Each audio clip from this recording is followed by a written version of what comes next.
Hello and welcome to the wonderful world of Innova, alive and composing with today's guest, Nick Brooke. Would you state your name for the record, please? My name is Nick Brooke, for the record. And we ask every Innova composer this very pertinent question to kick the ball off. Do you have a pet around the house? And if so, what's its name?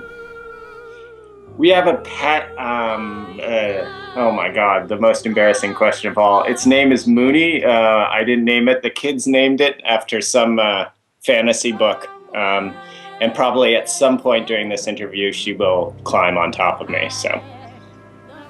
Oh, and did you say what kind of creature it was? Dog, cat, goldfish? Oh, it's a cat. A cat, It's a cat. Okay. Yeah. We have dog composers, we have cat composers, and we may get pterodactyl composers one day. But anyway, that suggests stability, family life. So you are a working composer who has people around you all the time, and a day job? Yeah, I teach music composition at Bennington College in Vermont, which is where I am now. And how does that suit your particular kind of way of composing and thinking? Because you're both pretty radical. Yeah, I really love Bennington College. It's a wild, kind of eclectic place where you not only can teach a whole lot of different subjects, but the students are into a wide variety of things. Often they'll have checked out, John Cage, Pauline Oliveris long before I've even introduced it to them, and their sort of voluminous knowledge of everything from math rock to sometimes even medieval music is really surprising. I mean, I guess it's not surprising with any student in the age of the internet, but the curiosity of the students fuels me. And my work, frankly, is pretty polyglottish. I mean, it samples everything. I'm choosy, but also not choosy about the kinds of sources and influences I use. So having students around who have equal kind of universal and diverse interests is great. Well, for the music. That reminds me of our favorite composer from Bennington, apart from you, of course, Henry Brandt. I wonder if there's something in the water around that neighborhood and the history of many, many other interesting composers who have taught there and artists over the years. Do you feel that is a weight on your shoulders or inspiration, or just ignore it? Yeah, not a weight. I mean, there was very interesting stuff. Otto Luning and Usichevsky came up here in '52 and did the first tape experiments at the college, which turned into like one of the first electronic concerts at MoMA in 1952. It may have been '53, but they did the first experiments right literally and next to where I work. It's great. I love that history and undigging it. And James Tenney was a graduate of Bennington College many years ago, and so it's great. It's also great to bring students to that awareness. I think as a college that has a whole lot of the arts going on, it's great to bring those things out. The college itself was, one of the first dance teachers was Martha Graham. So. And Harry Partch helped plant the Victory Garden there in 1941. Yeah, you told me that. I hadn't heard that until you said. Well, maybe the vegetable seeds are still thriving there. So after a hot day at the composer's desk, or however you make your stuff, which we'll get to in a minute, how do you spoil yourself? What do you do to unwind? Oh my God. Really depends. God, that's such a hard question. I am a workaholic. I mean, as you can tell, this stuff takes all this mixing and I don't know. Kids really help to unwind you. They do things that are fascinating to watch or talk about, or I cook, or today I've been shoveling the snow. There's been a blizzard outside, so there's a lot of things. Or I go down to New York to see concerts and shows. Now, if you weren't making music as a career, what might you have ended up doing? Oh God, I have no idea. And in a weird way, I'm not making money doing music. I'm making money teaching, though that also involves making music. I do love teaching. I love working with other people in an educational environment. That's to me something I probably would have done. Before I came to this job, I actually was living in Indonesia for 2 years, teaching English at a university there, and loved that. But then gradually came back to music, which is where I started. Does that explain the giant mosquitoes behind you? Yeah, the giant, oh, those are, yeah, shadow puppet. I'm actually, right now, I'm taking a whole bunch of, I'm going back to Indonesia for a month in about 3 weeks, so I'm taking all my old study tapes from Pak Suhardi, my teacher, who's sadly long passed away, and transcribing them so that when I go there to study for a month, in about a month, I'm prepped. And what will you actually be studying there? I think I'm going to do quite a bit of gendare, which is it's sort of like a xylophone instrument. I'll be doing some of the suling, flute, and I'm also starting a collaboration with Meet the Composer Commission I got with Talajan, the percussion sextet, and an Indonesian dancer there, Mugiono, who is fabulous. I first saw his stuff at Lincoln Center Festival about, I think, 5 years ago. Really phenomenal dancer. We've started a collaboration, but so far it's only been over email. So I'm going to be there a month trying stuff out. So Border Towns, which we'll get to in just a moment, but that has an issue about Americana. And here you're telling me you spend time in Indonesia. And I'm wondering about how much of, or how little a conceptual leap that is. Do you do to Indonesiana what you've already done to Americana? Or is there a similarity of approach? I've got another CD in the work. I kind of swore when I came back from Indonesia I would never write pieces that really had to do with that. Did the camera just go out? Oh, mine did. Had much to do with at least Central Java, where I was, and specifically the tradition of Central Javanese gamelan. For some reason, I've strayed from that over the years, and actually I now have about 8 pieces that I'm putting together. I don't know, in terms of the musical work, there are much more subtle influences. If you can tell, all my work has a steady beat, but the tempo is constantly changing, which frankly, when you're dealing with sample-based work, which is what I do, is hell to produce, but it's also a whole lot of fun, i.e., I'm trying to give the sense of a piece where there's a constant sense of beat, like the sampled sources I use, but constantly trying to stretch and push it in ways that aren't necessarily very artificial, i.e. that don't sound like some of the pushing and stretching in electronica or other genres.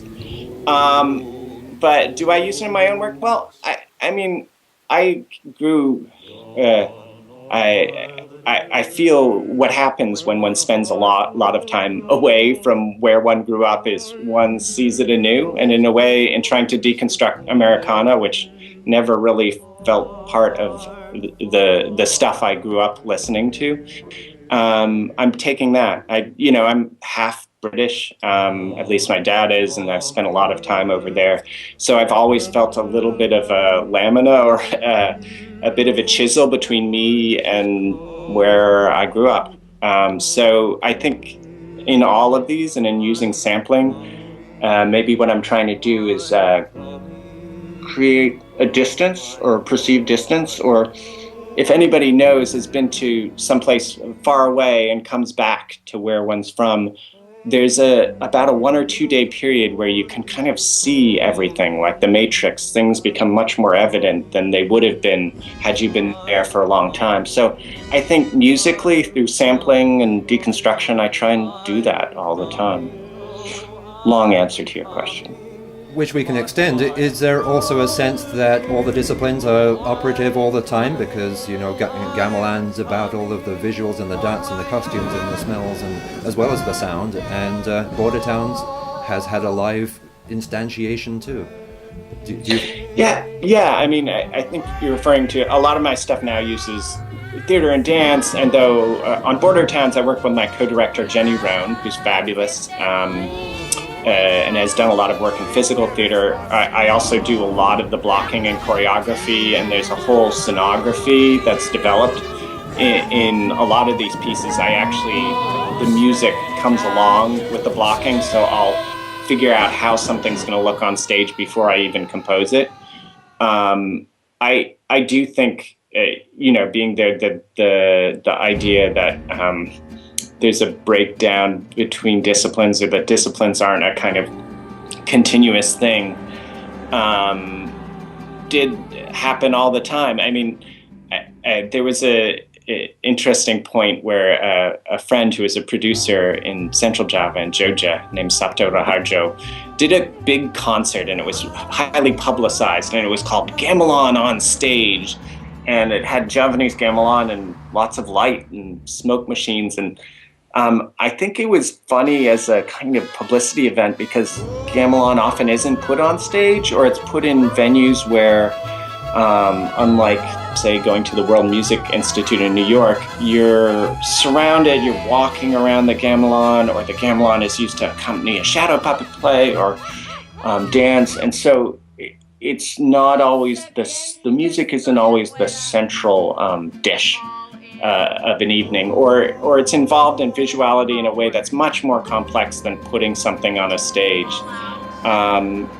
So I do think, and even in my work, unlike border towns that involves, say, just percussion, I'm always interested in the visuality of it. So I often do video recordings as much as audio recordings of them.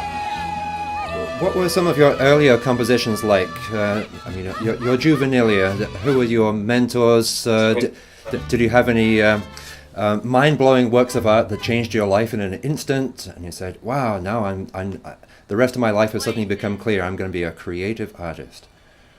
No, juvenilia, I guess one's supposed to burn that, but I never did. When I was in college at Oberlin, a lot of my stuff was very textural. I think it was influenced by Ligeti and all these composers. It was these open form pieces. I went off for a while, studied a little with Christian Wolff, and I think in part because I was interested in his open forms. And then I think things changed a lot. I became much more interested in sampling, actually, when samplers were invented, which was when I was in Indonesia, and I had no access to them. So I actually was using English language teaching boomboxes, recording from one to the other, and using that to create collage pieces. Then I came back and I started hearing Phil Klein stuff, and I was like, oh, better stop using boomboxes, even though I had been doing it for 2 years in Indonesia. And then at that point, Pro Tools and a lot of things are becoming so supple that you could actually do some of the things that I was interested in. But it took a long time. One of the first pieces I did in this genre was called Tone Test, and basically, which was based on lip sync publicity contests from the 1920s, where Thomas Edison would put a famous singer of the day, and they'd have a Is It Live or Memorex contest with the Edison phonograph on the stage of Carnegie Hall, Aeolian Hall, all these places in New York. And obviously they were engineered, so like a American sweetie Anna Case, the soprano at the time, they learned to gradually imitate the phonograph, so Edison would come out looking pretty good by the end of the contest. And so I did a whole piece that was based on these. I'd never really actually written a script or done something theatrical before, and I did this in grad school, and suddenly it was produced at the Lincoln Center Festival. So I think certainly that was the first work in a genre where I used movement and theater, working with the really great director, David Herskovitz. But I think I have spent the last 8 years since trying to figure out what the best way to approach multidisciplinary work like that is. In a way, I've been retooling. And I'm doing a lot of work with dance now, not only this collaboration in Java coming up, but I just did a collaboration with some of the people at the great dance department at Bennington, Susan Scorbati there. And so I'm just trying to figure out what that discipline is. In a way, I'm kind of serially dating all the different disciplines in a way to figure out some of my own impulses. Well, you certainly seem to be straddling a large number of genres and creating a bunch of other ones and turning some things on their head. Like it seems that Border Towns, which we can now talk about, addresses the community of listeners in a way that Pauline Oliveira sometimes describes. You traveled in these border towns, and you can tell the story better than I can, and sort of figured out what people were listening to and absorbed that and then reconfigured it. And then you didn't just write a piece kind of synthesizing that, you put that through the mouths of live singers and then resample things. So you're turning a lot of stuff on its head there. Can you talk about that a bit? Sure, yeah. I mean, I can talk about the process of Border Towns and also the process of creating it. Specifically, one of the processes I've used for the last 8 years is I'll make a sampled collage of hundreds of samples, usually recognizable samples. They could be country western, they could be pop song fragments. I'll put them together in a way that makes sense. And then once that's done, I will train live performers to sound like that or have them sing along with it so that in the actual theatrical performance, one can mix the collage in and out of their voices so you can't tell, like the tone test, what is live or Memorex. And also so that there's this interesting relationship between what's real and artificial. And I think I am interested in what's artificial. One thing in this case that is artificial is Americana, which is a catch-all term that, excuse me, you asked me about my cat and now it's attacking my harmonium in the corner. So hopefully it'll stop that soon. But Americana is artificial. If you think something like the way Copeland or the sounds of Copeland has been reappropriated for example, a lot of 50s and 60s American Western films that, the open fists of Copeland sound like the wide open spaces of the American West that actually at that point didn't really exist anymore. I was interested in what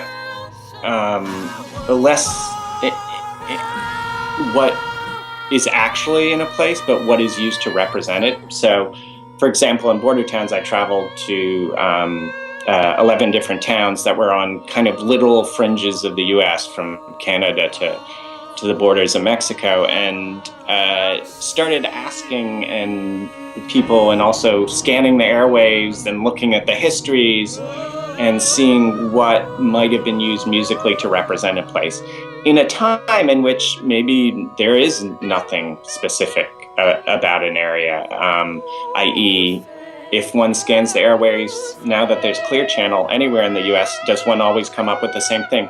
Well, the truth is yes and no, and it's this really complex question. But out of these, I constructed my own tradition, which were probably as equally fake as the things people use to represent a certain area or place. And I used those traditions, which were made out of these artifacts I found, i.e., CDs, that if I'd go into a CD shop and say, hey, got any music from around here, and just see what they would give me, or go into a local historical society and say, hey, do you have anything about the history of music in this area? I took all those materials and somehow synthesized them into something else that was ultimately artificial, but also served to unpack certain genres. In one place, all I heard on the airwaves was country western, and so I became fascinated with that, and what's the difference between country western, and some of those tunes unpack those ideas. Have you been back to any of those places and play Border Towns for any of the people that you met there? I have not, because it's just come out, really, the CD. But though I'm interested in that, and I think eventually that'll get there. I do think it's important in the project. There were the trips I made, and then there's the eventual product. And I think ultimately the product stands on its own. I think I say very clearly in the liner notes, this is not an attempt in any way to represent locality, but to kind of unpack different ways locality and, as a broad term, Americana has been represented. and to unpack that musically, not to discuss it, but to really, by putting samples together and disjunctions of ideas or genres, trying to kind of get at what those things mean. I think ultimately kind of asking, hey, what's the real thing that inspired this, gets a little creepy and spooky to me, because I think ultimately the attempts to represent are themselves creepy and spooky in ways. In one town I went to, it was interesting, which kind of touted at its historical society all the African-American performers who performed in the town. I realized that over most of the history, none of them were allowed to stay there. That actually, for the most part, they were forbidden from staying in the town and often from performing in the town. So often what one found were much more less rosy histories about representation than one might imagine. Did you find that to be true of some of the native recordings and sounds that you heard as well? I'm sorry, native is too broad a term, of course. Some of the Indian music I hear in border towns, was that... Yeah, I actually used very little. That seemed like such a tricky one to approach. I actually read a lot, and in the end, all I used was one actual very historical recording made by Francis Densmore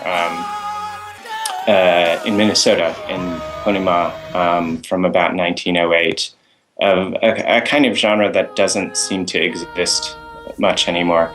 I was really careful with that. I didn't actually use too much. I often used much more I want to say artificial, but problematic representations, such as, if you know, in the 20s and 30s, the genre of the Indian love song was huge, dominated films and recordings, and I just sort of became fascinated with what that kind of misrepresentation meant, and dealt a little less with the original materials, whatever original might mean in this case. So I'm wondering if there's a connection between some of the earlier 20th century composers like John Cage and Stockhausen, who used, say, shortwave radios in their performances, or national anthems from around the world. Yours seems to be much more curated and equally eclectic, but I wonder if there's a similar message, or if yours is more pointed. I don't know. It's, with Cage, I think he was pointed, but if you look at something that's like massive sampling, something like his late works like the Year operas, where you're literally, the base material is operas, and you're using whatever procedures he was using in that one to kind of sample and take, and hoping that the disjunctures are as wonderfully non sequitur as I think he hoped. I guess I think all good music doesn't really have a point, else I wouldn't write it. I.e., if I'm trying to, I think one of the tricky things about sampling and the work I do is it can be seen or heard as humorous, and I think it is, but I also think life is pretty humorous, or at least it's not an attempt to make a satire or a joke, even though sometimes if you put two materials together, like, whatever, the soundtrack to Armageddon and country western, that you've got a meaning there that is potentially ironic. It's potentially a bunch of other stuff.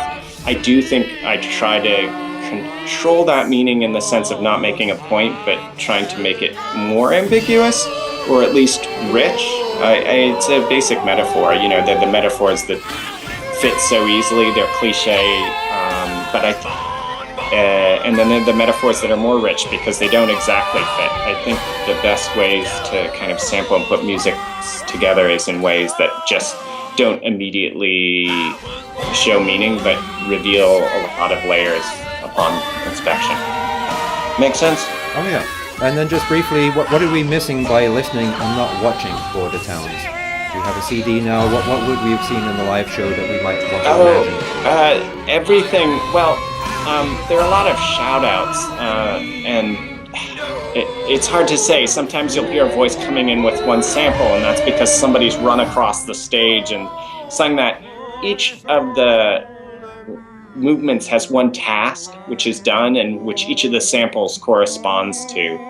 I'm trying to, if you listen to Ocean Grove with the Springsteen sample at the beginning and the person shouting it, that's literally somebody with their eyes closed going across stage shouting that sample, and literally at anything they hear on stage they will shout that sample. Eventually that person collapses and other people come in and lay blankets and wrap that person up in a kind of odd ritual that involves basically people turning into Bruce Springsteen over the course of 8 minutes. It's sort of a rebirthing where everybody becomes the boss. So every movement has a kind of action and a sense to it that's hopefully, like the other metaphors, both surreal and also makes sense of the music in some way. So I guess that's to say they're missing a lot, but I eventually, originally I said, I'm never going to release this on CD. It makes no sense without the visuals. But then I listened to it more and more, and I realized it did have a sense of its own. So.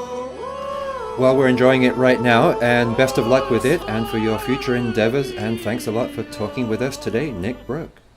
Thank you so much, Philip. Have a good one.